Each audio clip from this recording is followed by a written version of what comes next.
Hello guys, for today's video ay kukuwento ko sa inyo ang buhay ni Nana.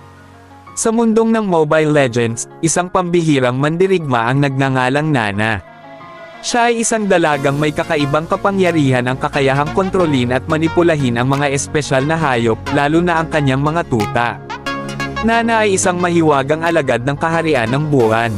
Siya ay isang tagapagtanggol ng kanyang bayan at isang kaakibat sa mga pakikibaka upang mapanatili ang kapayapaan sa mundo ng Mobile Legends.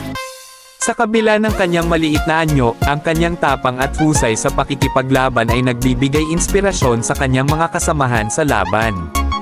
Sa kanyang paglalakbay, nakilala ni Nana ang kanyang mga matatalik na kaibigan at mga kaalyado, tulad ng kanyang mga tuta na sina Meow Meow at Cho Cho. Kasama nila, hinaharap ni Nana ang mga panganib at nagtataguyod ng kapayapaan at katarungan sa mundo ng Mobile Legends. Ngunit